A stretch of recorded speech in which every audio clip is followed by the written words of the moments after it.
here's what I'll tell you guys. I've got 3 pages of bio on Secretary Ash, and that's a great thing, right? Because he's done a lot of great things for all of us in this room and everyone in the Commonwealth. But when I really think about it, I'll give you 2 real-life scenarios on how Secretary Ash has been a part of the New England Business Association, or previously SBANE, without even knowing it. So I joined, as you guys know, my 1-year anniversary will be in a couple weeks when I joined this association as the president and CEO. I was fortunate enough to be invited to a meeting, a business roundtable with Secretary Ash. He didn't know who I was. He had no idea what I brought to the table.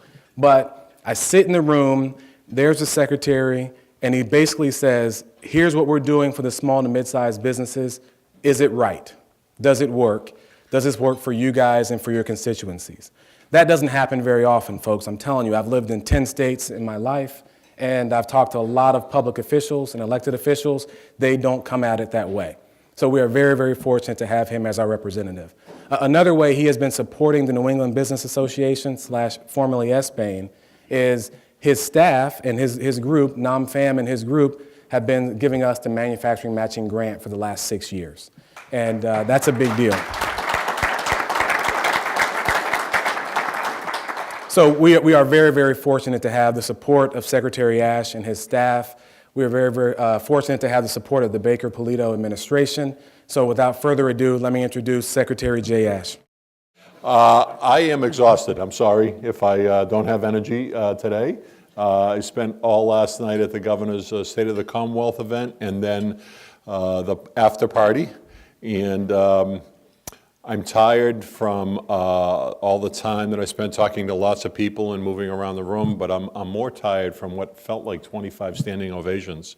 My hamstrings and the palms of my hands, I'm like, it's a good thing I wasn't Tom Brady, because I wouldn't have been able to clap as much as I did last night. But we actually had a great event. Some of you have commented on what you saw last night. Thank you. For those of you who didn't get to see. Hi, Larry.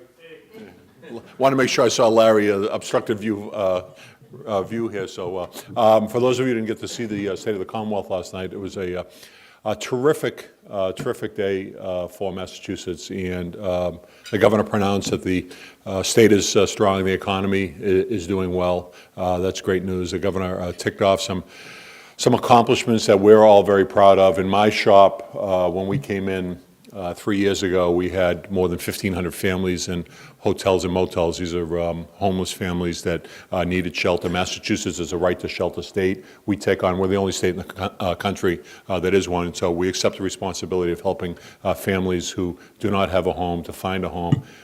Placing them in hotels and motels is the last thing you want to do. Think about it. We had 3,000 kids in hotels and motels for 6 months or longer. No kitchens in the room, no place to study, disconnected from their neighborhoods and their friends. So the governor came in 3 years ago and said, we're going to end that practice. And last night he announced we're 95% of the way there. So we've gone from more than 1,500 families in hotels and motels to just 60. We've gone from being in 49 hotels and motels to just 2. And those 3,000 kids that were in those hotels and motels are either in a more appropriate shelter or, better yet, in permanent housing. So really excited about what we've been able to accomplish here, and the governor was able to talk about that. He's passionate about the hotel, motel population and homeless families in general. He's also quite passionate about a crisis that touches way too many of us in Massachusetts and around the country, and that's the opioid crisis.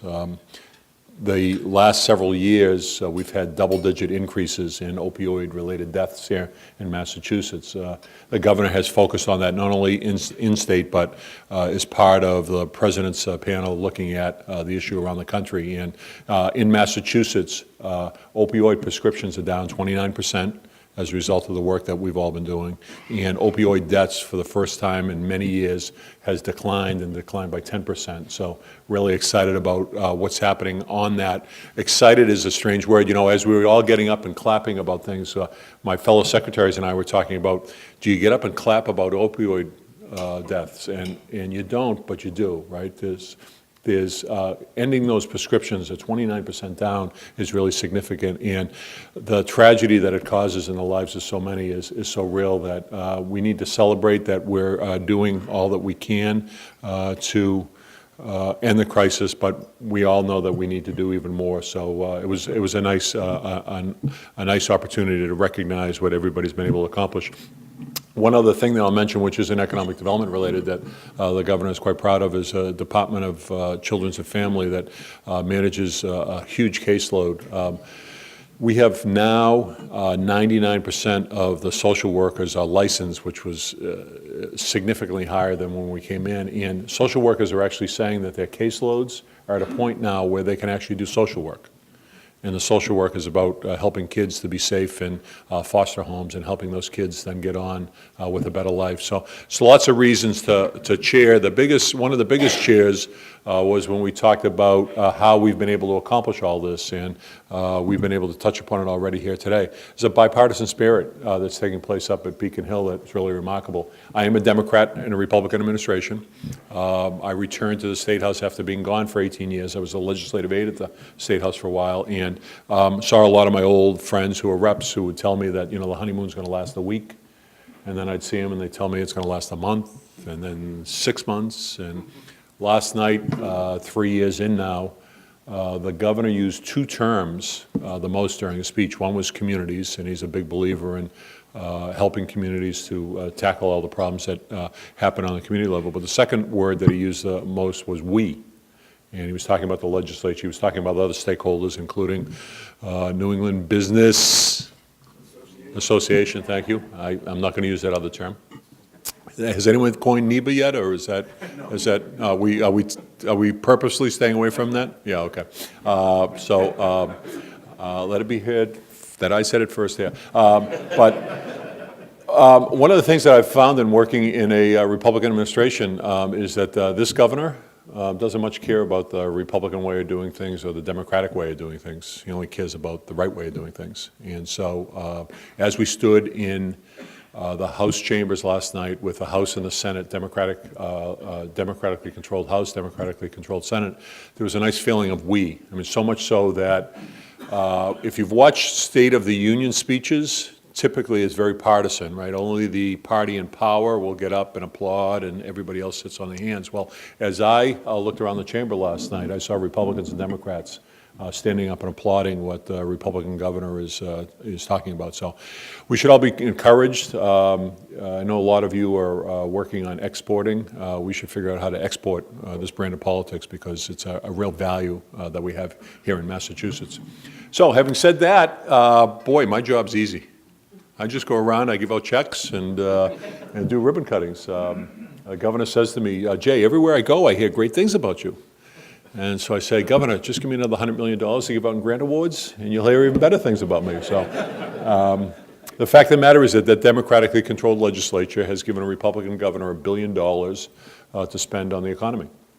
And so we're busy at work making the tough decisions, and they are tough decisions, about where to invest those dollars. All of you know that you have cash flow, and some of you have more than others, and there's an unending list of places that you can invest that money. So being strategic about how you invest that money is important, and so we're about doing that.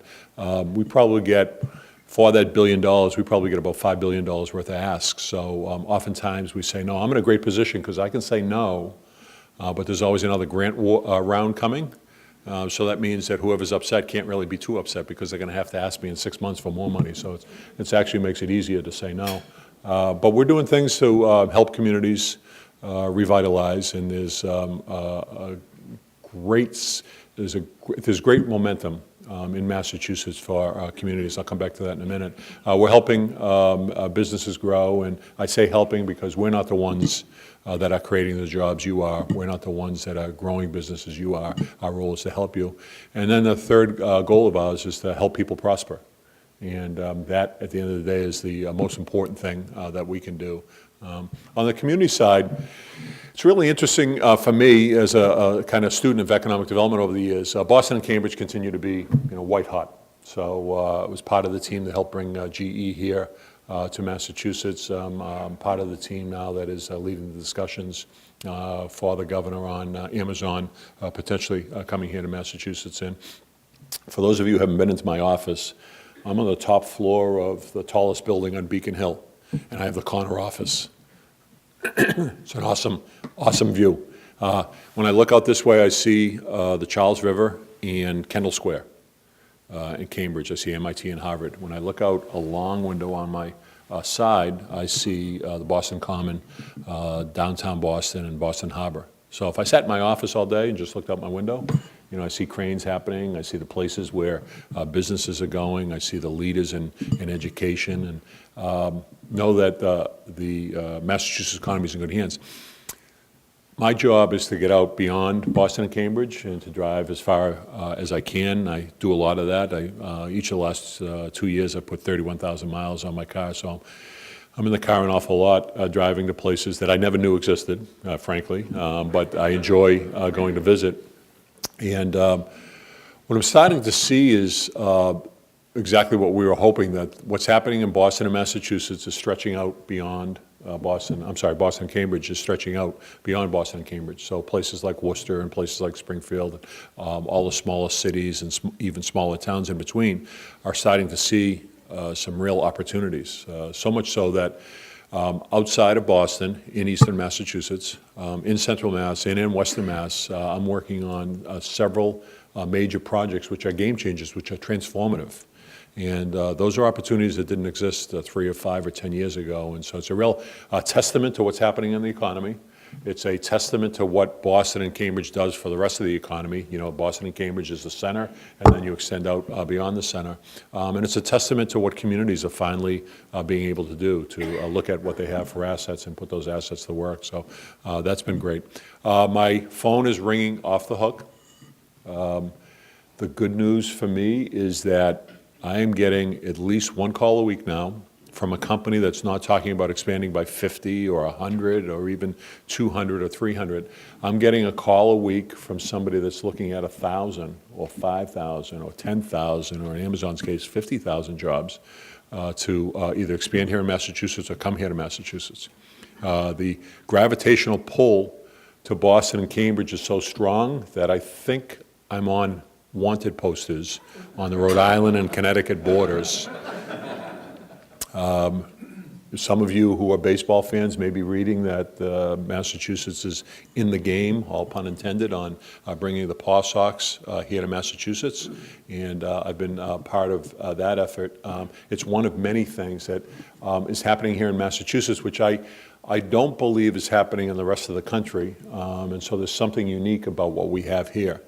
And that unique thing we have about here is the third part that I talk about. When I talk about helping people prosper, the number one calling card for us is all of you, except for Donna, except for the New Hampshire people. Actually, even the New Hampshire people, because Donna, you know, if your office isn't in Massachusetts, I cannot spend time talking about you. So let's be very, thank you, Donna. So, even our folks to the north in New Hampshire and the south, Rhode Island and Connecticut, the talent that Massachusetts has to offer businesses is number one. So talking about GE for a minute, we offered an incentive package to GE, and we heard rumor that New York City had offered twice the incentive package we did. And man, that was a bad day when we heard that, right? How are we gonna win this? And what was clear to us, the answer was it's about talent. And GE actually said, yeah, it was about talent. At the end of the day, we couldn't find another region that had the talent that we needed. It's not even, and part of the talent is it's not in a particular sector, but it's across a broad range of the economy. So HR talent, financial talent, IT talent, research and development talent, all present here in Massachusetts. The governor likes to joke every now and then that when he's asked around the country about what the Massachusetts success story is, he says you helped to establish 2 great institutions, Harvard and MIT, and then you wait 300 years. But the fact of the matter is that's what's happened here, and then you think about all the other great colleges and universities, and you think about what's happening in the vocational school world and our comprehensive high schools. We're number one in education, both in terms of K through 12 and in higher ed. And so the talent is a big part of what our calling card is. We're in the game on Amazon. We were one of 20 to be selected. We're not going to give them, we're not going to offer them the most in incentives, but we're going to offer them the most in talent. So the governor believes very strongly that the best way to help all of you is to continue to do what we do around the talent piece. And we were joking at the table that, you know, if I had $1 for every time the governor has mentioned vocational schools in a speech, or more importantly in a cabinet meeting, I'd be a very wealthy man. So we know what our role is, and we're trying to make sure that you all are involved in helping us do the talent thing. So we don't want to just give lots of money to our education partners and have them go off on their own and try to figure out what it is that you all need in your workplaces. We actually want to have you in helping us to shape what it is that our partners in education are doing to make sure that when that talent comes out of school, or when we're retraining adults, that they have the skills necessary in order to be contributing members to your organization. So good things are abounding. The Massachusetts economy continues to grow. We had job growth over the last 3 years of 5.7%, which is 10% higher than the statewide average. Interesting thing about that is 5.7% increase in the private sector, and yet we've decreased the public sector, the state government, by 2%. And I actually believe that our administration has decreased that number even more. State government includes the colleges and university systems, and they haven't had the same shutdowns, the same attritions that we have had. So economy continues to grow. We have more people that are employed here in Massachusetts than ever before. That's good news to me, but it's also bad news to all of us, right? Because just a show of hands to help me out, how many people here have openings in their places of employment right now? And that's what happens, right? So we know that the good news is that more and more people are working here, but our goal is to find ways of getting even more and more people here. So I'm continuing to harass Donna, hoping that she'll move here to Massachusetts, and then we can count her in our workforce. But the fact is that we're not only looking at what we're doing about bringing kids up through the system and ready to work, but we're thinking about our calling card, which is at, as many of you may have noticed, the U.S. News and World Report on their first ever review of the overall status of states, identified Massachusetts as #1 about our quality of life, about education, about employment opportunities. And so we're talking around the region and around the country about what makes Massachusetts so great, and hoping that people from outside the state will come here as well. Some things to look forward to. Today, the Massachusetts House is taking up the governor's housing bond package. So we know that housing, and especially affordable housing, is critical to continue to grow the economy. So the governor has filed what amounts to a $1.5 billion plan around affordable housing and workforce housing to help communities to do what they want, which is to produce housing so that people can stay in their communities, and help when we bring in companies to see that there are quality affordable housing options around. We've also filed a $500 million extension of the Mass Life Sciences Center. Massachusetts is #1 in life sciences, and so to make sure that that continues on, we've filed that appropriately. We're about to file our second economic development bill. That second economic development bill has been shaped by lots of conversations we've all had, so there'll be some good things in there to support small business. There'll be more money for workers' training. There'll be funding to help communities update their infrastructure so that when businesses want to expand, they'll be able to have the infrastructure necessary to do so. So we're excited about that. We continue to invest in innovation. So we were talking about innovation and what happens around in innovation. Massachusetts is a leader in investing in innovation, and it's showing. We're actually seeing manufacturing jobs grow here in Massachusetts. So what we've picked up on is that companies who are manufacturing overseas want to be here, and so we need to figure out how to attract those jobs, and what we've hit upon, and in part by visiting some of your places of work and others, is that innovation, its talent is our calling card, but innovation is right behind that. It's on the backside of that calling card. And so every place in business is innovating, and we're investing hundreds of millions of dollars in helping that innovation grow. And as a result, manufacturing is going to come to Massachusetts more and more. So there's reasons to be excited about what's happening, but we're not sitting back, as evident by the bills that we filed and the intentions that we have.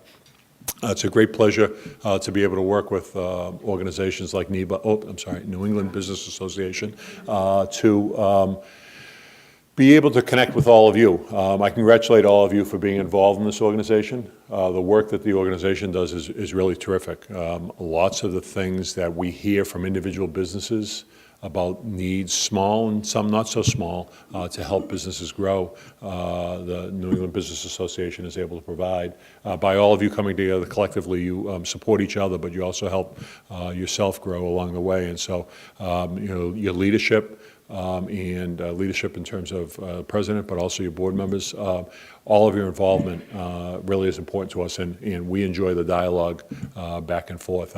I was joking with Larry Andrews over there, but many of you know Larry Andrews from Mass Growth Capital Corporation, and we have a number of tools in our toolbox to help out. So through your contact in NEBA, working with, New England Business Association, I'm going to start doing this now, and Larry Andrews and others, Nam Pham, who's the head of our business development office, and others, we're ready to help out however we can. So thanks everyone for listening to me. More importantly, thank you for making me look so good, because of all you growing, I get to sit back and get all the accolades. So thank you all for that.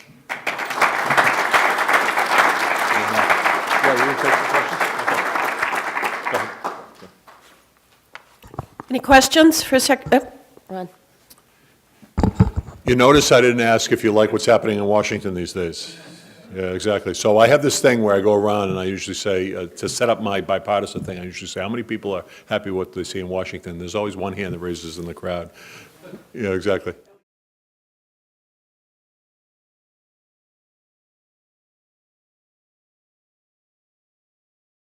We have actually two efforts going on with Amazon right now. So there's the North American headquarters. They're building a second North American headquarters.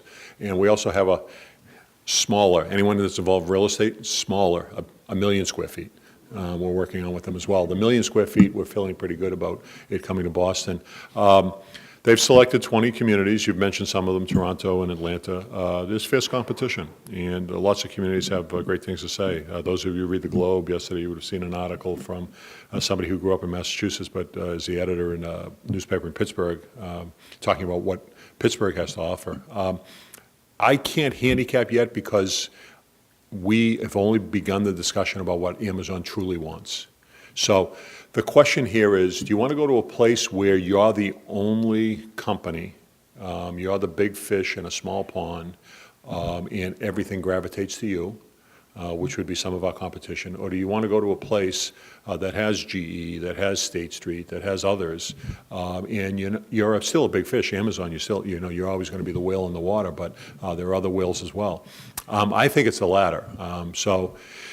Some of you may have seen that Philips recently announced that they're moving their corporate headquarters from Andover to Boston. It's one thing when GE says we're going to move from Fairfield to Boston because we can't get access to Boston talent, but Andover to Boston, I mean, that's a short drive. What Phillips is saying is that in order for us to be competitive in the 21st century, we need to have access to the mines, and the mines not only for us to work in, but people to go out to eat and get to talk to each other. I joke all the time in Cambridge, I think you just walk by somebody and you're taking everything and download from them. So I think Amazon is going to want to end up in a place where there's different companies that are leaders in different industries, and that there's going to be an intersection or a convergence of ideas and opportunities. And so I feel very good about what we can do here. I also feel that Amazon is not shopping for the best financial deal. Whoever gives us the most incentives, let's go. So number one in education, number one in innovation, number one in quality of life. The number ones go on and on, research and development per capita, and life sciences and all these other things. I think Amazon is going to really look hard at that. At the end of the day, we don't know whether they'll say that that's where they want to place their bet, but we're feeling pretty good about what our potential is. Second question?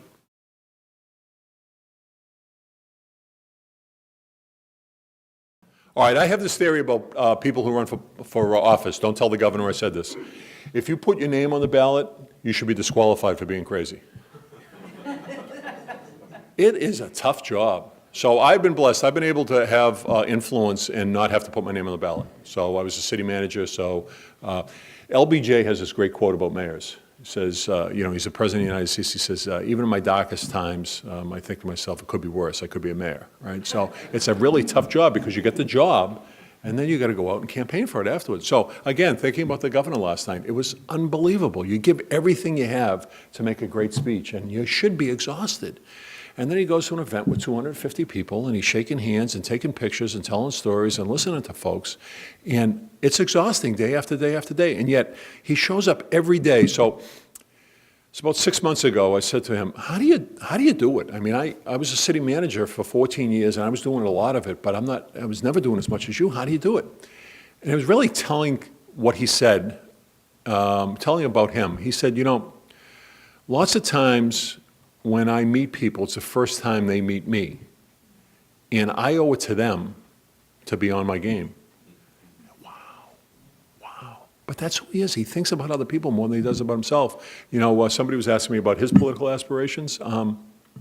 He loves what he's doing. And he hasn't been to Iowa once yet. So I have no indication at all that he's planning on going anywhere else, but it's really incredible. Thank you. I am... The way that I usually answer that question is, can I count you in for 1,000? And that stops the conversation dead. So I got 1,000. Okay, here we go. I'm going to stop betting. Go ahead.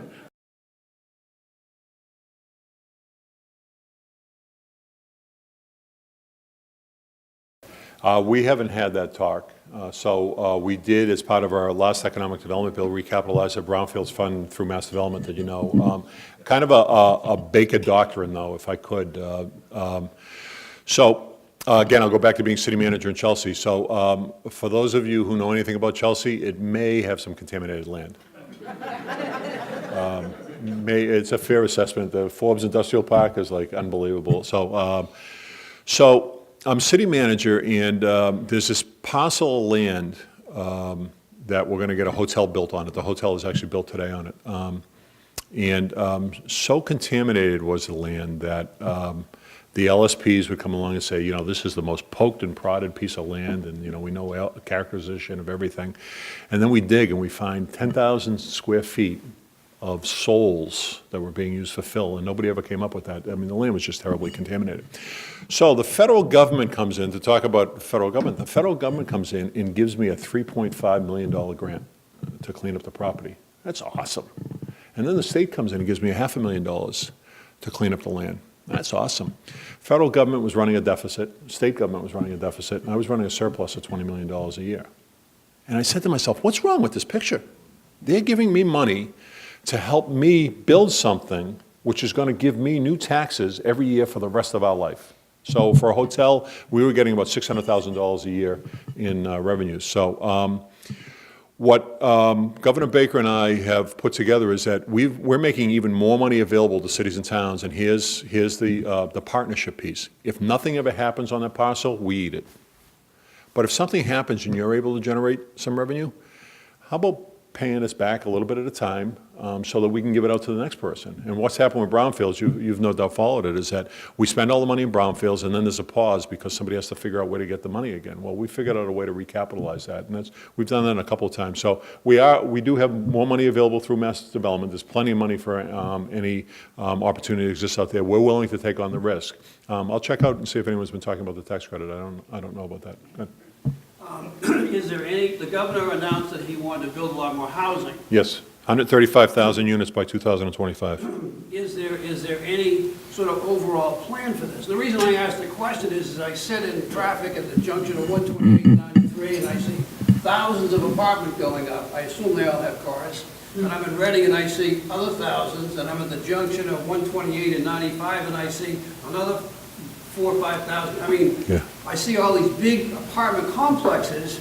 I don't know where these people are going. I certainly hope they don't put all their cars in 128 to add to the count. Yeah, sure. Yeah. I mean, is there some overall look-see at where this is being developed and where this is going, so it doesn't, we already have a burdened infrastructure. Sure. Are we looking at places that we can get people to work for the Amazon, who want to live in these areas that don't congest the road? Yeah, it's a great question, and we need to do better. I am unapologetic about traffic. I was in one of our neighboring states. I swear I did this. This is not meant to get you to laugh. I swear I did this. I am driving through the capital city at rush hour at 65 miles an hour. And I said to myself, it can't be 5 o'clock. There was no traffic in the capital city. So I'm unapologetic about the traffic, but I also believe that it could choke the potential growth that we have, the further growth that we have, so we need to do something. So one of the big applause lines last night is that the governor is committed. If you all are kind enough, and if you move down to vote for him, if you all are kind enough to return him, he is striving to get the South Coast extension up and running by the time he leaves off his second term. So we've done all the environmental filings this year, and I'm making a major capital commitment to getting South Coast Rail done. We need to build SMART, which is around transit-oriented development, but oftentimes that isn't the place where the land exists. So we also need to figure out how to provide incentives, which include helping on infrastructure, so the cities and towns will allow for more growth. We are the half of the $1 billion that we have for economic development is really around public infrastructure, and that's just in my shop. So I spend about $250 million a year on housing and infrastructure that could support housing. Secretary of Transportation has about $2 billion a year to spend on lots of fixes. Like the first thing, the greatest way to add capacity to our public transportation system is to improve the existing public transportation system. And so we've made great strides. Now, there is always going to be, when it's 0 degrees out, a switch that was installed in 1943. There's always going to be one of those failing, but the reliability continues to go up and up and up. You don't fix it overnight, you don't fix it in a term, but we're fixing all that. So we need to add capacity. And then, as I talked about, making smart investments in our dollars, we're going to extend South Coast. In my Chelsea, we're about to open up an extension of the Silver Line. We're working with regions and we're working with communities to figure all that out. So we're hopeful. In addition to that, we're hopeful the federal government, President Trump is talking about a major infrastructure program, and we'll be active in that discussion. It's not lost upon us that if we achieve our goal of 135,000 units, and if we continue to bring in the Amazons of the world, we need to spend more on infrastructure. The governor's general philosophy is, instead of giving Amazon a check, he would rather spend the money on the public infrastructure that really benefits Amazon, but it'll benefit all of us as well. So we're trying to do all that together. Yes, go ahead.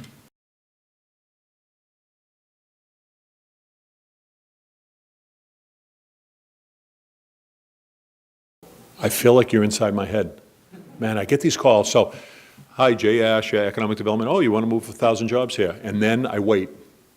And within a minute, it's Kendall Square or the Seaport District, right? I play this joke with myself. How long will it take them? And I think to myself, man, I want this company to come in, right? So we're dealing with a company that is a national, if not international, leader on autonomous vehicles. And I talked about innovation, and you talk about the smarts at Harvard and MIT. We want this company here. We want them to base their East Coast operation here in Massachusetts. And all I can think about is, if I bring them in, they're going to take 1,000 people from your company, or your company, or your company. And so that's where the vocational schools, looking at my vocational friends now, and community colleges, the four-year degree granting schools are so important. And that's why we spend as much time as we do on that. I don't have a perfect answer for it. I just know, we've all been through ups and downs, and I just hoard, right? You hoard so that when the bad time comes, you hopefully don't spend through everything you build up. And so we're trying to do that. And we're feeling good about what we're doing around education. So another announcement last night from the governor was that we announced last night that every income-eligible student, my kids are well off. They should not benefit from this program. But every income-eligible student who goes to community college will not have to pay $1 to go to community college. So the combination of what the school would grant somebody, the federal grants that come in, will make up the difference. Community college should not cost anything. And there are so many, having grown up in Chelsea in a single-family household and on welfare, there are so many talented kids that get stopped because of that dollar thing. You know, it's not only the dollar they don't have to pay for education, but it's they have a responsibility to work to support the family. And so we're trying to lift that burden. It's another way that we're trying to get more people through the door. We're working with vocational schools on being able to grant associate's degrees. You know, keeping the kids there and taking advantage of the dollars that we spend in capital on getting equipment and building new facilities is a really smart thing. So the governor is personally involved in lots of things. It's tireless, the things that he gets involved with, but he's personally involved in the workforce piece. We're sitting with him next week, myself and 2 other secretaries, to talk about what more we can do on workforce. So I also do one other thing about it. When a company calls, this is awful, but when a company calls and says, you know, we're moving to New Hampshire, as rare as that is, when they call, I almost say to myself, you know, those 100 jobs, if it's in Greater Boston, you're going to take those 100 people. You know, and it happens, when it's out in Western Mass, we get concerns, and that's where we marshalize more support. But we know that we have to continue. I had a company come up just recently say, listen, I'm not growing anymore. I said, oh, geez, I'm sorry. He said, it's not my fault. It's the economy's fault. I can't get people. I can't take contracts from customers and then let them down. So we're not growing because we can't get the people. So we recognize that if we want to continue to help businesses grow, we need to do more on the workforce piece. Over here, you had one? Yep.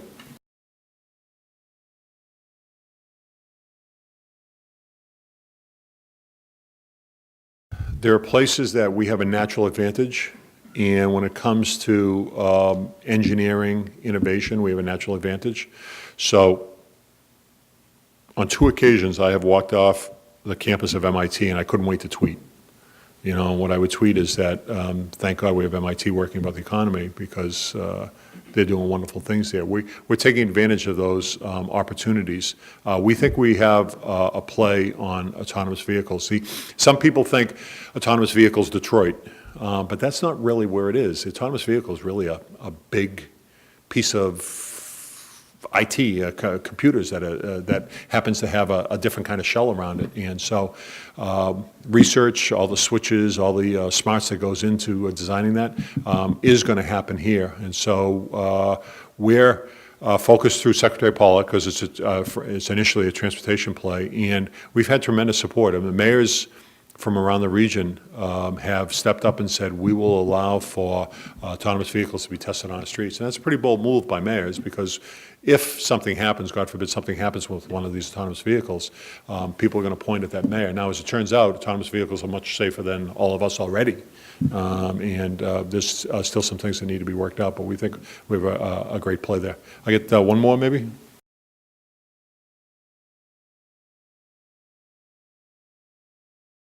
40B program allows for developers in communities that don't have 10% of their housing stock to be affordable to skip the local permitting process in order to build more affordability.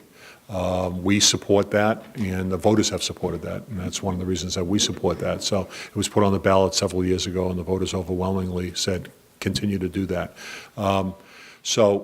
The question about what kind of housing gets built, we need more affordable housing. I'm a believer in the supply and demand side of economics, that the more housing that you build across any line, the better it is on pricing. The more housing that we can get built that's market rate, the more pressure it'll have on rents and allow for rents to adjust accordingly.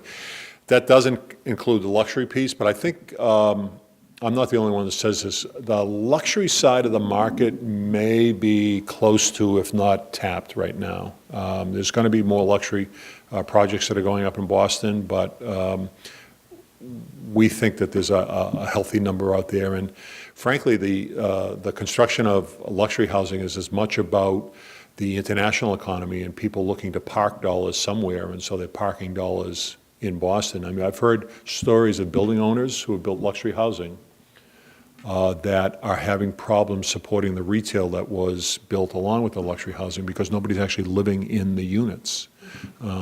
So luxury housing aside, the more market rate housing we can get built, the better off we are. But we are specifically committing to, our plan is $1.2 billion on affordable housing.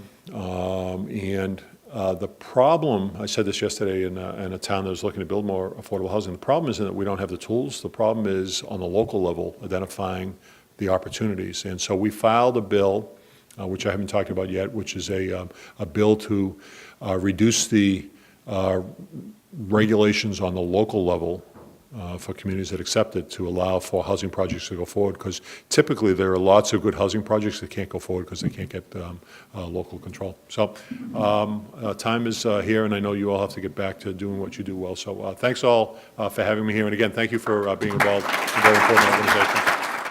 Thank you very much again to Secretary Ash for coming. The last time I was up on this podium in December, we announced our rebrand to the New England Business Association, which Secretary Ash can't say, but that's okay. That's okay.